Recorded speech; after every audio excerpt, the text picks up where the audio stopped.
Hi there, it's Kevin with Roguedeckbuilder.com here with another video log, and in this video log I'm going to address my M14 experience.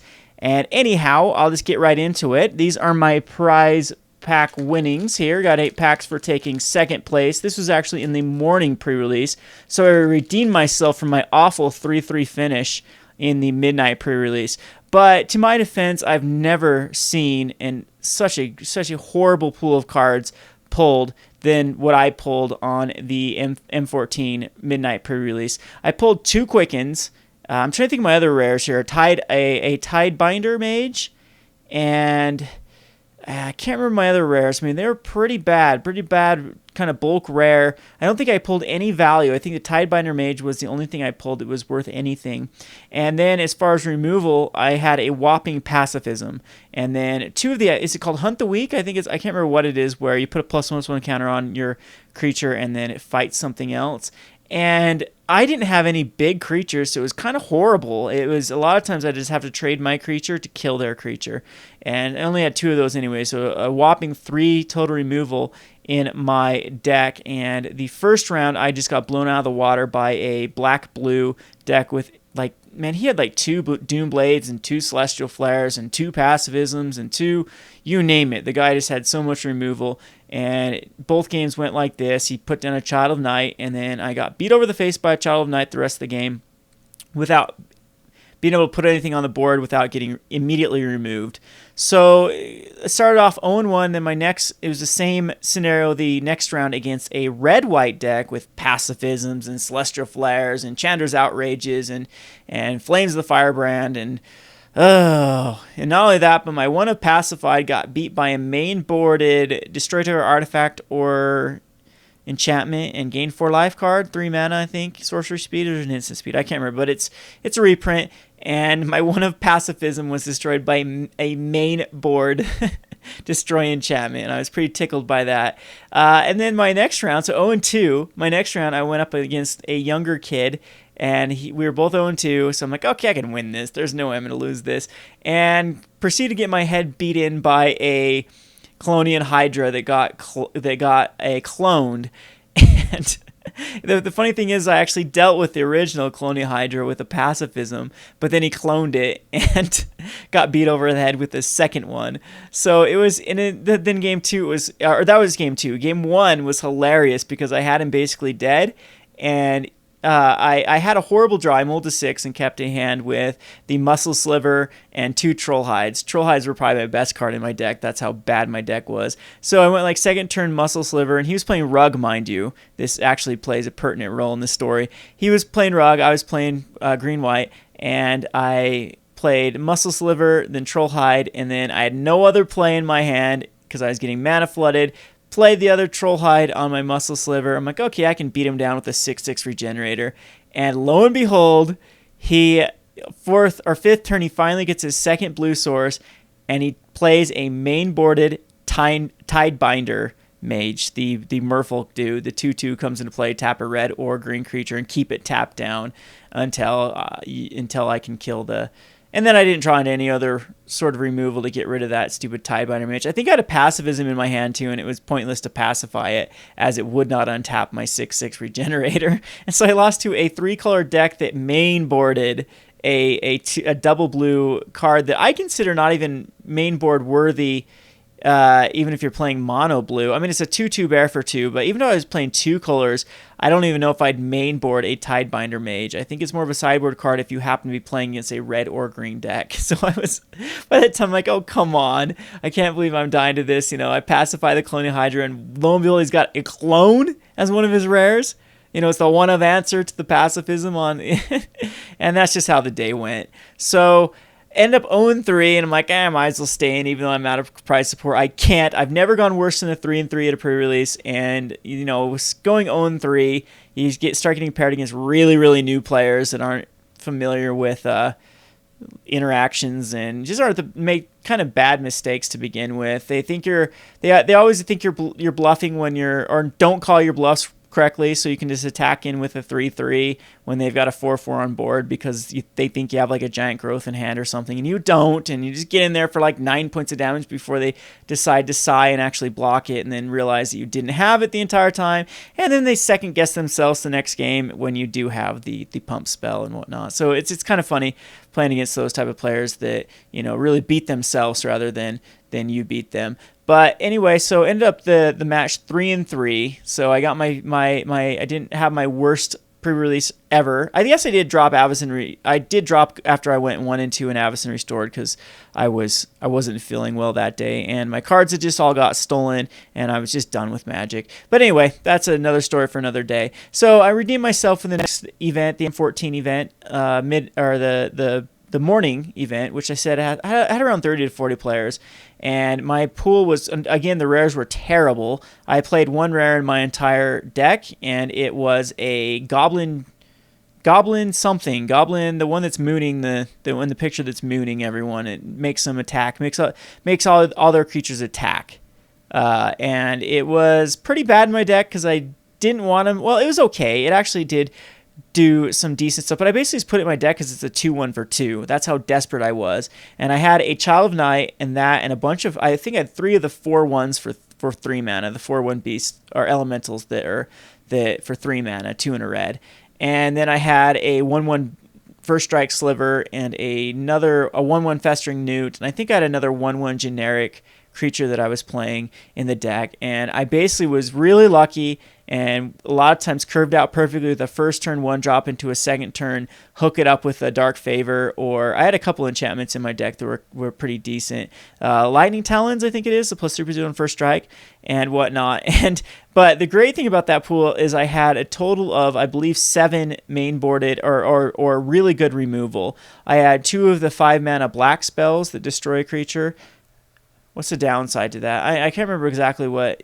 I think it is destroy a creature and it does something else. And then I had 2 Chanter's Outrages, which was awesome. Or one Chanter Outrage, excuse me, but 2 Flames of the Firebrand and 2 volcanic geysers? Yeah, volcanic geysers. No Doom Blades, but I did have, so that was a total of 7 removal between the 2 blacks, the 2 Firebrands, Flames of the Firebrand, and 2 Volcanic, and the 1 Chanter's Outrage. And it was just pretty sick because I drop a 1 or a 2 drop, and that 4/1 usually was the game. I'd beat them over the head with the 4/1 before they can get stabilized. So I ended up taking second. I lost in the finals to a kind of a weird thing. I mulled to 5, he mulled to 4. I kept a 1-land hand, he kept a 1-land hand, and he kept a 4-land hand or a 4-card hand with 1 land and Archangel Thune, and he proceeded to draw into 4 lands to actually cast it. And it was pretty hilarious that he was able to do that. And Archangel Thune is such a boss in Limited, and I easily succumbed to the Archangel Thune. And in both games he actually beat me was because Archangel Thune, and I didn't have like a Chandra's Outrage or one of the black spells to kill it. So anyway, that was my previous experience. How was your guys's?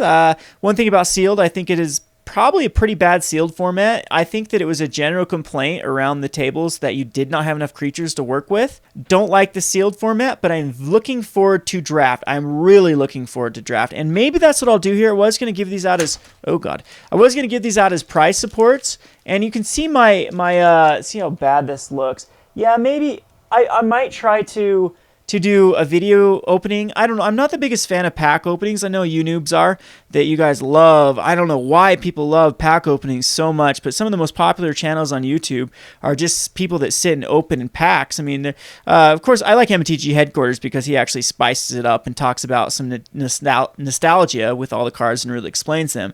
But man, oh man, are there so many channels that all they do is just open packs, and I can't believe you guys watch it.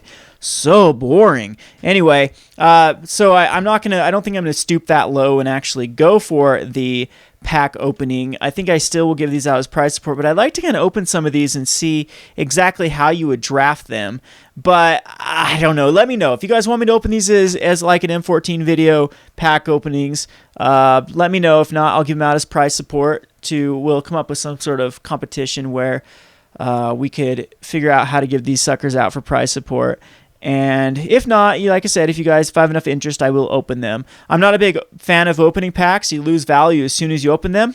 You're not going to get your like the average pack is worth around a little under $2, even with foils. If you include the the chance that you might get a foil that is incredibly expensive. But so it's pointless to open packs. If you're looking for specific cards, just trade for them or buy them. Don't be opening packs. This represents a draft set right here. This is 2 draft sets and almost 3 draft sets here with 8 packs that you could be drafting with. And yeah, so kind of pointless to be wasting your hard-earned cash on a lottery. There's my little rant about that. Speaking of Kalonian Hydra earlier, I'm going to cut to the video series. I'll show some pictures of Kalonian Hydra and what I'm talking about. I've had a discussion on my Facebook about this card and what everyone thinks about it, if it's hype or it's actually not hype, if the $30 price tag is justified, or I think it's up to $35 now, I'll have to check. But it is under the consensus with a bunch of people on Facebook and all the other websites that I've been reading that Kalonian Hydra is the real deal. And I disagree with that. I'll show you why. And people are like, wow, this isn't very typical of Kevin. This should be a Kevin card, a roguey Kevin card. And like, works with Xava, works with Ogre Battlemaster. I mean, this is the type of decks you try to build. Yes and no. I do try to build kind of wacky decks, kind of synergistic decks, things like that. But I don't like to try to set up these hard combos to get off. I mean, I might have some hate comments here and say, well, Epic Experiment's a hard combo to get off, Immortal Servitude's a hard combo to get off, but it really isn't. Immortal Servitude is going to go off in my deck, in my Bug Immortal Servitude. Epic Experiment, it doesn't have to be a card. You don't have to draw into it to rely on it to win. To get Kalonian Hydra to work, you have to set that sucker up, and people are like, oh, Ranger's Guile, oh, Xava, oh, Ogre Battlemaster, but the card isn't good in and of itself. It is just too...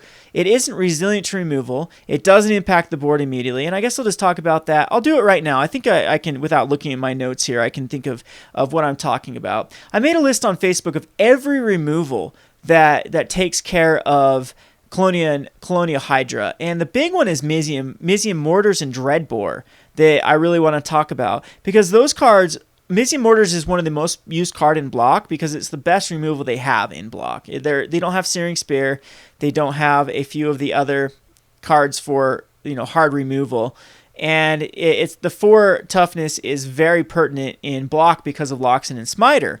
So as long as Loxin and Smiter exists, it's going to have a target on its head, and that removal is going to double as a Kalonian Hydra killer now. So Mizium Mortars is just going to go kind of up in value because it will be a Hydra killer. And on my list of 5 casting costs or above creatures that are actually played in Standard right now, every single one of them, except for maybe Blood Baron Viscopa, who is very resilient, who has protection from black, protection from white and lifelink and whatnot. So he's resilient to a bunch of removal. Every other creature besides Blood Baron, it has some sort of they can protect themselves, or they have haste, or they impact the board immediately. Cards like Angel Serenity, Crater of Behemoth, Thragtusk, Thundermaw Hellkite. I'm trying to think of some other, even cards like a Wolfir Silverheart, which has like a pseudo haste ability, as it gives another creature +4/+4. That creature can get in for that hasted damage. If it's on a double striker, it gets ungodly. And yeah, it's just so every creature that I've scoured and scoured the different archetypes, and every creature right now that is playable with 5 or more casting cost is something that immediately affects the board. And even until recently, until what they call the Rock, Desecration Demon has seen 0 play. 0 play in Standard and almost 0 play in Block because of the same reason. It does not impact the board. You're investing a lot of mana and a critical 4th turn, 5th turn, in this case 5th turn for Kalonian Hydra, 4th turn for Desecration Demon, for something that can be answered pretty quickly. And so let's just go down the removal. You have Azorius Charm that sets them back an entire turn if they attack in with the Kalonian Hydra. Yes, it can put other counters on other cards, and I guess people are trying to brew around that. And there's nothing wrong with that. I'm sure they'll make fun decks. They'll make roguey decks. But it is just a card that I don't think justifies the $35 price tag. And maybe I'm a little bit bitter because I really would like to brew with this, but I refuse to brew with an overhyped card that already costs $35-40.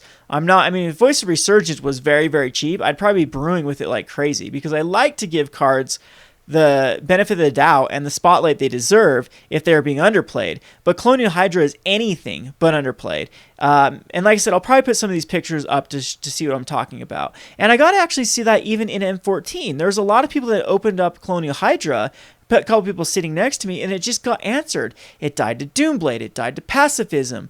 It died to, in my case, I was able to kill one turn with that, where the +1/+1 counter and target creature fights another one. I was able to put that on my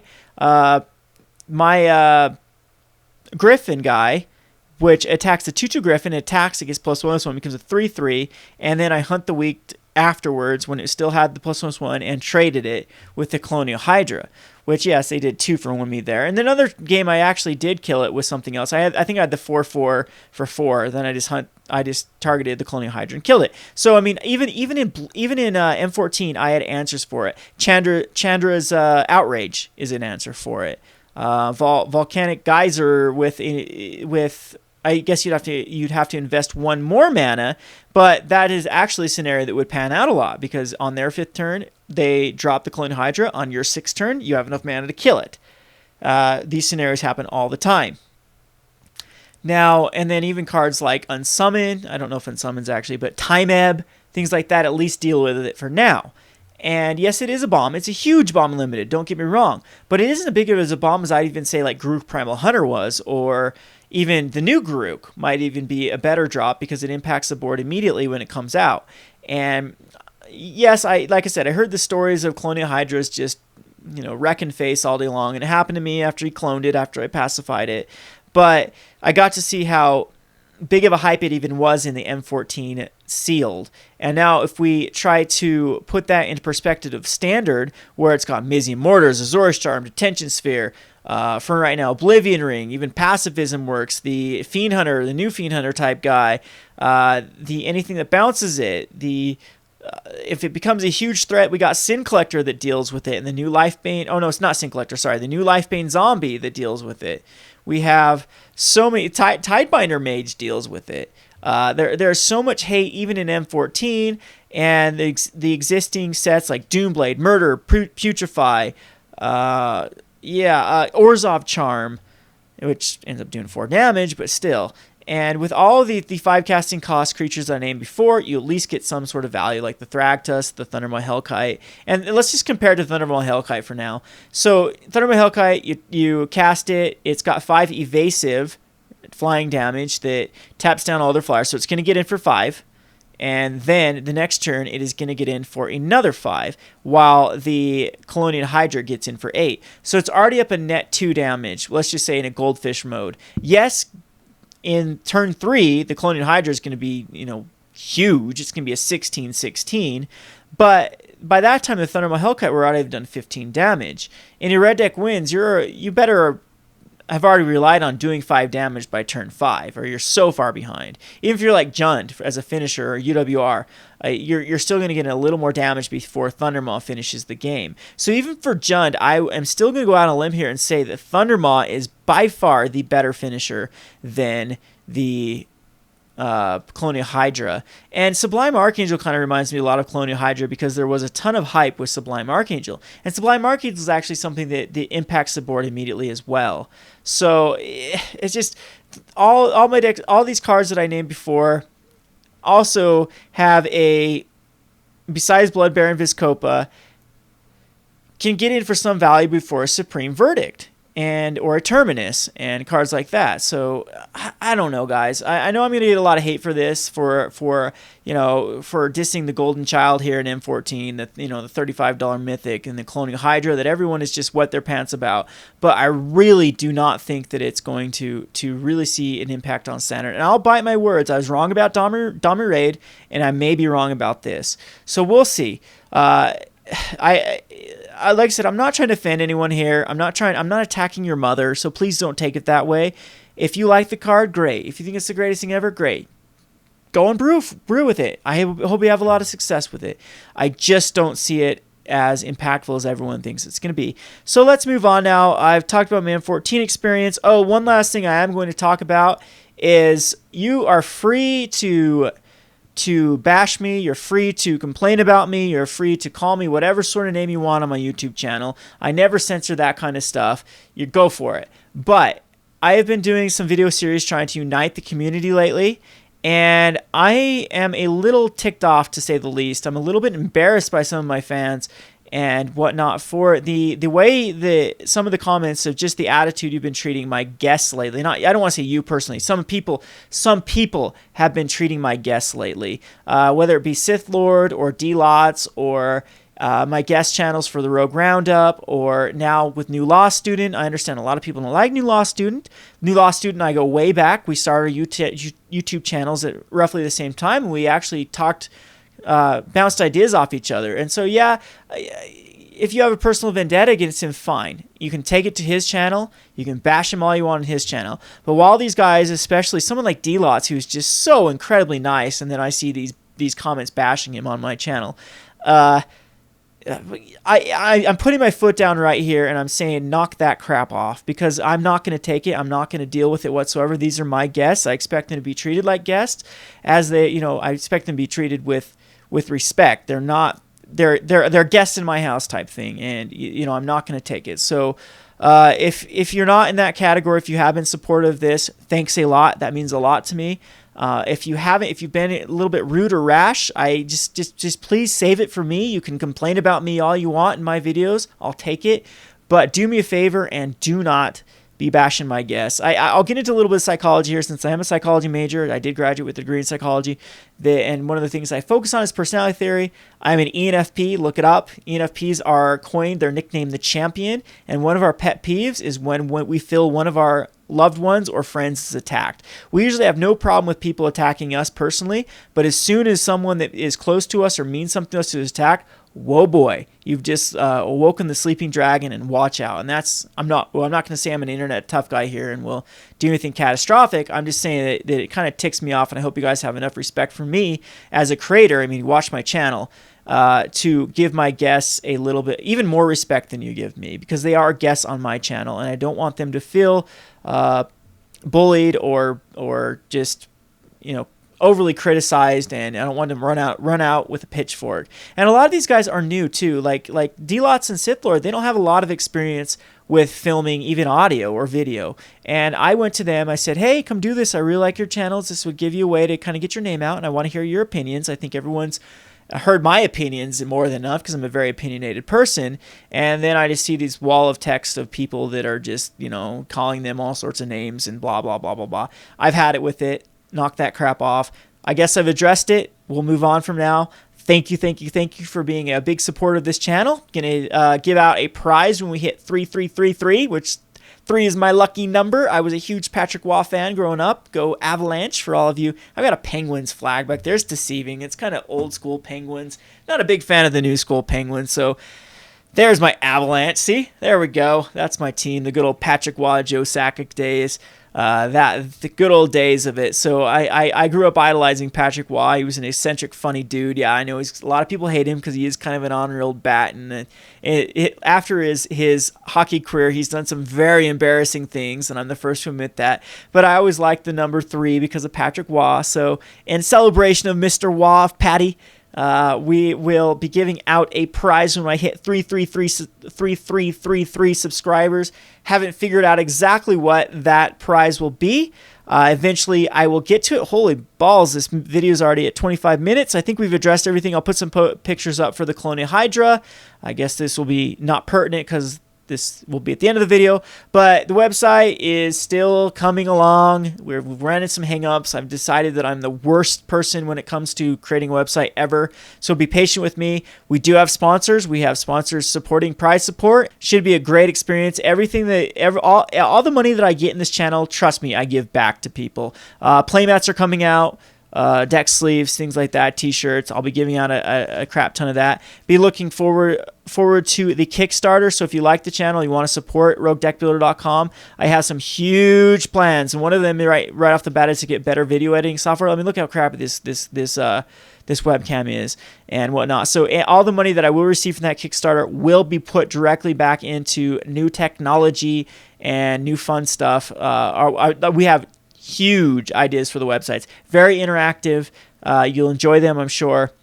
We want the Roguedeckbuilder.com to be a hub for creativity and innovation and a fun place to kind of participate in the community. We're going to have an MTGO tournament coming up shortly as well. Rogue Deck of the Month will hopefully be back on in August. Like I said, we've had some hang-ups with the software. We really want to host it on Roguedeckbuilder.com, but we're trying to work out the kinks. The deck builder is kind of giving us a problem, and displaying the decks is giving us a problem, and comments and things like that. So be patient with us. Anyway, this is Kevin from Roguedeckbuilder.com. Ramble, 28 minutes. Thanks for watching.